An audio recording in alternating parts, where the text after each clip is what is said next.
Okay, so hello everyone and welcome to our daily live current affair show. और जैसा आप सभी जानते हैं, हम डेली इस तरीके से आपके लिए लाइव सेशन ये कंडक्ट करते हैं ताकि जितने भी इंपॉर्टेंट न्यूज और अपडेट्स हो उनको हम यहाँ पे लाइव आपके साथ कवर कर सके। तो मैं हमेशा ही कहता हूँ कि इंपॉर्टेंट की पॉइंट्स को नोट डाउन करते चला करें। और आज हम मेनली डिस्कस करेंगे 18th ऑफ नवंबर और 19th ऑफ नवंबर के जितने भी इंपॉर्टेंट न्यूज और अपडेट्स है एग्जाम्स के पॉइंट ऑफ व्यू से। अगर मैं बात करूं, अगर आप प्रिपरेशन कर रहे हैं एसएससी, बैंकिंग, रेलवे या इंश्योरेंस एग्जाम की, तो डेफिनेटली इन सेशंस को देखा करें, काफी आपके लिए बेनिफिशियल रहेंगे। और ये 10 से 12 मिनट का या मैक्सिमम ये सेशन को कंडक्ट करते हैं। क्लियर है? इसके अलावा भी आप क्वांट, रीजनिंग, इंग्लिश और जनरल अवेयरनेस की भी वीडियोस देख सकते हैं। ठीक है, तो चलिए स्टार्ट करते हैं। पहला इंपॉर्टेंट अपडेट है, आज जो है लेट इवनिंग में पीएम मोदी और लग्जमबर्ग के जो उनके काउंटर पार्ट यानी वहां के प्राइम मिनिस्टर जो है उनके बीच में वर्चुअल समिट होने जा रहा है। इसके बारे में बात कर लेते हैं। PM Modi and his Luxembourg counterpart, जिनका नाम सबसे पहले आप नोट डाउन कर लें, Xavier Bettel, will hold a virtual summit today. This will be the first standalone summit meeting between India and Luxembourg in the past 2 decades। यानी पिछले 20 सालों में पहली बार है जब मतलब सिर्फ इंडिया और लग्जमबर्ग के बीच में ही जो है समिट होने जा रहा है। ठीक है, so the leaders will discuss the entire spectrum of bilateral relationship, including strengthening of India-Luxembourg cooperation in the post-COVID world.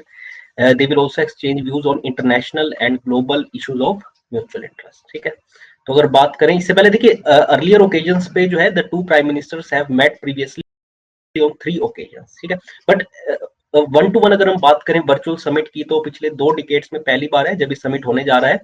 तो प्राइम मिनिस्टर नरेंद्र मोदी और लग्जमबर्ग के जो प्राइम मिनिस्टर है जेवियर बिटल, उनके बीच में ये समिट होगा। ठीक है, और पोस्ट कोविड वर्ल्ड में किस तरीके से इंडिया और लग्जमबर्ग के कोऑपरेशन को या जो रिलेशन उसको इंप्रूव किया जाए उसको लेके भी डिस्कशन होगा। ठीक है, तो जो भी कोई अगर इसमें एमओयू वगैरह साइन होता है, कोई अपडेट निकल के आता है, तो मैं कल के करंट अफेयर्स में आपके साथ शेयर कर ही दूंगा। खैर, तो आज ये लेट इवनिंग में समिट होगा। ठीक है, तो आप इनका नाम नोट डाउन कर ले, लग्जमबर्ग का। वहां की कैपिटल भी लग्जमबर्ग ही है। ठीक है, कंट्री का नाम भी लग्जमबर्ग है और कैपिटल भी, और जो करेंसी है वहां की यूरो है, क्योंकि ये यूरोप के अंदर आता है कंट्री। ठीक है, नेक्स्ट अगर बात करें, मैं आपको देखिए जो भी कोई प्रिडिक्शन आती है किसी भी इस तरीके से इंडिया की इकोनॉमी से रिलेटेड, तो जरूर मैं आपके साथ डिस्कस करता हूँ। काफी इंपॉर्टेंट भी होता है, इस पर बेस्ड क्वेश्चन भी आता है। तो गोल्डमैन सैक, जो कि आपको पता है कंपनी है, काफी फेमस अमेरिकन कंपनी है, उसने प्रोजेक्ट किया है कि जो भारत की जीडीपी है वो 10.3% से श्रिंक करेगी इस फाइनेंशियल ईयर में, यानी 2020 से लेके 21। मैंने आपको बताया ये अराउंड 1 अप्रैल से फाइनेंशियल ईयर स्टार्ट हो रहा था, तभी हमने मार्च के एंड में लॉकडाउन लगाया था। तो आप मान लीजिए कि पूरे इस फाइनेंशियल ईयर में वैसी बात है, देखिए कॉन्ट्रैक्ट तो करेगी इकोनॉमी, तो आरबीआई ने भी प्रिडिक्ट किया, यानी नेगेटिव ग्रोथ रेट रहने वाली है। तो अब जो इनकी प्रिडिक्शन है वो कितनी, 10.3%। ठीक है, जबकि पहले इन्होंने सितंबर मंथ में प्रिडिक्ट किया था 14.8% कॉन्ट्रैक्शन। लेकिन अगर अब आप देखेंगे धीरे धीरे, एक तो रिस्ट्रिक्शंस को तो वो किया ही गया है, हटाया गया है। इसके अलावा अभी क्योंकि फेस्टिवल सीजन था, तो उसमें काफी ज्यादा आपने देखा होगा शॉपिंग वगैरह भी लोग करते हैं, तो मार्केट पहले से जो है काफी ज्यादा बेटर है। ठीक है, बट ओवरऑल अगर हम पूरे फाइनेंशियल ईयर की बात करें, तो पहले इनका जो प्रोडिक्शन 14.8% का था, तो अब उसे इन्होंने रिवाइज करके 10.3% कर दिया है। तो ये अमेरिकन फर्म, जैसे मैंने आपको बताया, गोल्डमैन सैक, आप इसके बारे में पढ़ भी सकते हैं। और इन्होंने ये प्रिडिक्ट किया कि अगले साल जो है फाइनेंशियल ईयर 2022 यानी 21 से लेके 22 के अंदर जो है भारत की जीडीपी 13% रहने की इन्होंने उम्मीद जताई है। लेकिन ये देखिए काफी हद तक डिपेंड करेगा वैक्सीन की।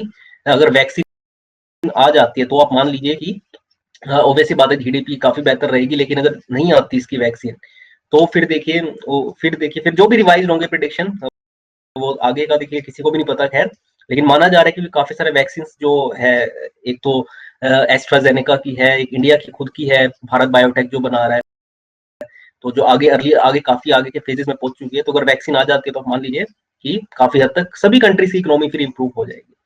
ठीक है, और जैसे बताया, वैक्सीन का डेवलपमेंट एक काफी बड़ा फैक्टर है, जिसकी वजह से इन्होंने ये प्रिडिक्ट किया है कि अगले साल भारत की इकोनॉमी 13% से ग्रो करेगी। अगर बात करें आरबीआई की प्रिडिक्शन के बारे में, मैंने आपको बताया 9.5% का इन्होंने कहा है कि इस साल भारत की इकोनॉमी कॉन्ट्रैक्ट करेगी। ठीक है, तो सारा डाटा लिख ले। आरबीआई का सबसे इंपॉर्टेंट है, इस पर बेस्ड क्वेश्चन तो आपको एग्जाम में देखने को मिल ही सकता है, 9.5%, जबकि गोल्डमैन सैक का है 10.3%। और अगले साल की इनकी प्रिडिक्शन 13% है। लेकिन ये फैक्टर ये मान के चल रहे हैं कि वैक्सीन जो है तब तक वो मतलब हो जाएगी डेवलप, उसी को फ्रंट पे रखते हुए उन्होंने ये प्रिडिक्ट किया है। ठीक है, नेक्स्ट अगर बात करें तो वर्ल्ड टॉयलेट डे जो है हम हर साल आज के दिन ऑब्जर्व करते हैं। Basically to create awareness about sanitation and encourage people to use toilets. इसको लेके आपको पता है कुछ टाइम पहले 2014 के अंदर स्वच्छ भारत अभियान भी चलाया गया था, और जो department of drinking water and sanitation वो हर साल जो है वर्ल्ड टॉयलेट डे को अंडर स्वच्छ, इस बार जो है under Swachh Bharat mission Grameen observe करेगा for promoting awareness on access to safe sanitation, जो कि देखिए बहुत जरूरी है, खासकर कोविड जैसे वायरस को स्प्रेड होने में अगर रोकना है तो सैनिटेशन बहुत जरूरी है, साफ सफाई। ठीक है, तो इस बार जो है डिपार्टमेंट ऑफ ड्रिंकिंग वाटर और सैनिटेशन ऑब्जर्व करेगा ये day under Swachh Bharat mission ग्रामीण। ठीक है, मतलब ग्रामीण एरियाज को मेन टारगेट रखते हैं, क्योंकि वहां पे देखिए आप देखेंगे सबसे ज्यादा जो टॉयलेट्स बनाने का काम हुआ है वो रूरल एरियाज में ही हुआ है। ठीक है, इस मिशन के तहत। और अगर बात करें जो जल शक्ति minister at present Gajendra Singh Shekhawat, वो फैसिलिटेट भी करेंगे, जो टॉप डिस्ट्रिक्ट्स है, स्टेट्स है, स्वच्छता पुरस्कार उन्हें देंगे। और अगर बात करें थीम की, इस बार का जो वर्ल्ड टॉयलेट डे का थीम है वो है sustainable sanitation and climate change. और मैंने आपको बताया कि सेफ और हाइजीनिक टॉयलेट्स बहुत ज्यादा जरूरी है for strongest defence mechanism against covid and other diseases. तो काफी आप देखेंगे ज्यादातर डिसीज जो है वो इसी की वजह से स्प्रेड होती है। अगर साफ सफाई हो, जहाँ पे सैनिटेशन हो, तो वहां पे डिसीज ज्यादा स्प्रेड नहीं करती। तो इसलिए बहुत जरूरी है कि कोविड के टाइम पे जो है एक अच्छा सैनिटेशन सिस्टम होना चाहिए। ठीक है, तो एक तो आप सबसे पहले तो आज का दिन ये नोट डाउन कर लें, वर्ल्ड टॉयलेट डे किस दिन ऑब्जर्व करते हैं, और जो भी देखिए टॉप डिस्ट्रिक्ट्स और स्टेट्स जिनको अवार्ड दिया जाएगा उसके बारे में मैं आपको कल खैर बता ही दूंगा। और इस बार का जो थीम है सस्टेनेबल सैनिटेशन और क्लाइमेट चेंज, इसको भी आप जरूर नोट डाउन कर लें। ठीक है, नेक्स्ट अगर बात करें तो आरबीआई ने दो स्टार्टअप्स को नेम किया है as part of its regulatory sandbox program. अब देखिए सैंडबॉक्स प्रोग्राम क्या है इसके बारे में आपको बता देता हूँ बाद में। So RBI has announced the name of two startups that have been selected as part of its regulatory sandbox program. अभी इसका काम होता है बेसिकली एक प्रोटेक्टेड एनवायरनमेंट प्रोवाइड करना with in which the selected companies will operate. ठीक है, देखिए पहले जो है डमी डाटा प्रोवाइड किया जाता है जिस पर ये काम करते हैं बेसिकली फाइनेंशियल सर्विस। देखिए अगर मैं आपको कहूँ अगर आपको बैंक खोलना है तो वैसी बात आपके पास कुछ तो पहले आइडिया होना चाहिए ना कि किस तरीके से बैंक ऑपरेट करता है। तो पहले क्या करते हैं आरबीआई उन्हें कुछ डमी डाटा प्रोवाइड करते हैं। ठीक है, एक्चुअल डाटा नहीं देते, डमी डाटा देते हैं, ताकि ये मतलब एक तरीके से डेमो दिखाए कि किस तरीके से जो इनका प्रोडक्ट है वो परफॉर्म करेगा। बेसिकली फाइनेंशियल ऑपरेशंस के अंदर ये डील करता है, क्योंकि आरबीआई ये जो दो स्टार्टअप्स भी चुने गए, सबसे पहले मैं आपको इनका नाम बता देता हूँ। पहला है Jaipur based natural support consultancy services private limited, और दूसरा है नई दिल्ली में based nucleus software exports limited. तो जो पहला वाला है नेचुरल सपोर्ट कंसल्टेंसी सर्विसेज, उनका जो प्रोडक्ट उन्होंने बनाया है वो है ई रुपया। ठीक है, ई रुपया का काम क्या होगा, ये बेसिकली फैसिलिटेट करेगा offline person to merchant transaction. ठीक है, और ऑफलाइन डिजिटल पेमेंट्स भी आप कर पाएंगे रिमोट लोकेशंस के अंदर। जबकि जो दूसरी कंपनी है new Delhi based nucleus software exports limited, उसका जो प्रोडक्ट उन्होंने बनाया वो है पेसे।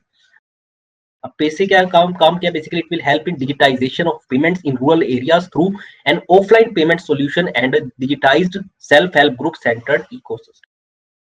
तो बेसिकली आप देखेंगे जो दोनों ही प्रोडक्ट्स है रूरल एरियाज को ज्यादा टारगेट कर रहे हैं, क्योंकि वहां पे अभी भी आप देखेंगे इस तरीके की डिजिटल ट्रांजैक्शंस नहीं होती जितनी हम सिटी वगैरह में खैर करते हैं। हम तो इजीली यूपीआई के थ्रू पेमेंट कर देते हैं कि जो करना हो। तो बेसिकली इसलिए जो है रूरल एरियाज को ज्यादा टारगेट कर रहे हैं दोनों ही जो प्रोडक्ट इन्होंने बनाए हैं।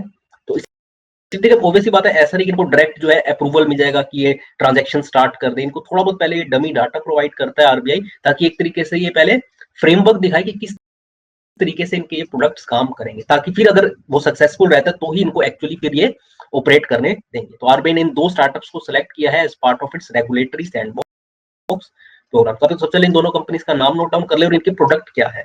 ठीक है ना, पहला है ई रुपया और दूसरे वाली जो कंपनी है उसका है पेसे। ठीक है,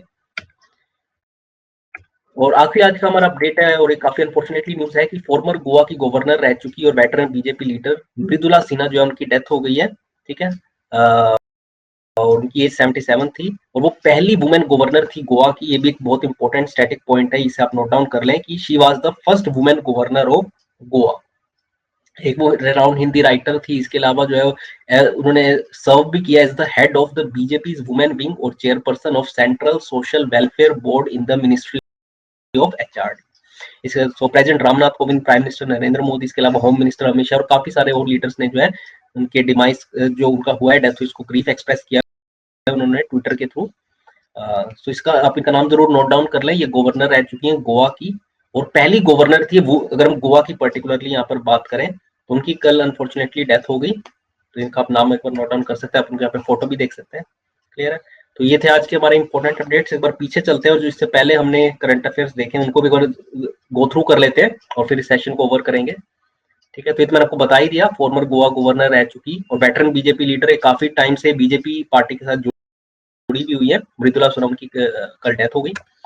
हमने बात की दो स्टार्टअप कंपनीज के बारे में, पहला है नेचुरल सपोर्ट कंसल्टेंसी सर्विसेज और दूसरा न्यूक्लियर सॉफ्टवेयर एक्सपोर्ट्स लिमिटेड। ठीक है, इन दोनों के मैंने आपको प्रोडक्ट्स के बारे में बताया और कि इनको अभी जो है रेगुलेटरी एक तरीके से फेज में रखा गया है। अभी इनके को डमी डाटा प्रोवाइड किया जाएगा और बेसिकली एक तरीके से फ्रेमवर्क एक्सप्लेन करेंगे कि किस तरीके से इनका ये प्रोडक्ट काम करेगा। अगर सक्सेसफुल रहता है तो फिर इनको बाद में परमिशन मिलेगी कि एक्चुअली अपने इन प्रोडक्ट्स को लॉन्च कर पाए। ठीक है, फिर मैंने आपको बताया था वर्ल्ड टॉयलेट डे के बारे में, हम हर साल ऑब्जर्व करते हैं और क्यों सैनिटेशन जरूरी है। और आज के टाइम पे तो देखिए आपको पता ही चल रहा है, पहले तो हम बहुत सारे लोग देखते थे, हम कभी ट्रैवल करते थे हम ऐसे कुछ भी सामान फेंक देते थे, बट क्यों सैनिटेशन जरूरी है वो आज के टाइम पे आपको समझ आ ही रहा होगा। ठीक है, और खुद जल शक्ति मिनिस्टर जो है गजेंद्र सिंह शेखावत, वो जो टॉप डिस्ट्रिक्ट्स और स्टेट्स जो परफॉर्मिंग है खासकर स्वच्छता के उसमें, उन्हें ये पुरस्कार भी देंगे। और जो थीम है वो है sustainable sanitation and climate change. Clear है? फिर मैंने आपको बताया था जो गोल्डमैन सैक की प्रिडिक्शन है कि इंडिया की जीडीपी 10.3% से श्रिंक करेगी इस फाइनेंशियल ईयर में, जबकि आरबीआई का जो प्रिडिक्शन है वो है 9.5%। तो जो भी देखिए अभी खुद गवर्नमेंट की तरफ से अभी तो देखिए बचा हुआ है, अगले जो है 31 मार्च को ये फाइनेंशियल ईयर खत्म होगा, तो जो भी इसका कंसोलिडेटेड डाटा आएगा वो तो खैर मैं आपको बता ही दूंगा। बट अभी तक जो प्रिडिक्शन है, मैंने इससे पहले आपको आईएमएफ की भी बताई थी, वर्ल्ड बैंक की बताई थी, सभी की प्रिडिक्शंस बहुत इंपॉर्टेंट होती है, खासकर आईएमएफ, वर्ल्ड बैंक और आरबीआई की, तो इनका तो आप जरूर नोट डाउन कर लें। ठीक है, और आखिरी में मैंने आपको बताया था जो आज समिट होने जा रहा है पीएम मोदी और लग्जमबर्ग के जो प्राइम मिनिस्टर है जेवियर बेटल, उनके बीच में, तो जो भी कुछ इसमें रिलेटेड अपडेट है, कोई एमओयू साइन होगा तो भी मैं आपके साथ जरूर शेयर करूंगा। और ये पिछले 2 डेकेड्स में पहली बार है जब 1-to-1 ये समिट होने जा रहा है। और इससे पहले देखिए वैसे पास्ट ओकेजन्स में जरूर मिले हुए हैं दोनों प्राइम मिनिस्टर्स, बट 1-to-1 कभी ऐसे समिट पिछले 2 डेकेड्स में नहीं हुआ। और आजकल जैसे आपको पता है जितने भी समिट्स हमारे हो रहे हैं वो ऑलमोस्ट वर्चुअली होते हैं। क्लियर है? तो ये थे आज के हमारे इंपॉर्टेंट अपडेट्स। अगर आपको कोई डाउट है तो जरूर आप कमेंट बॉक्स में पूछ सकते हैं, और बाकी सारी वीडियोस में आप जरूर देखें क्वांट रीजनिंग, इंग्लिश और जनरल अवेयरनेस की। और आपका पेपर जो है खासकर एसबीआई पीओ की नोटिफिकेशन ऑलरेडी अब आउट हो चुकी है, तो उसकी भी आप प्रिपरेशन फटाफट स्टार्ट कर सकते हैं। तो आज की इस वीडियो में इतना ही फ्रेंड्स, थैंक्स अ लॉट।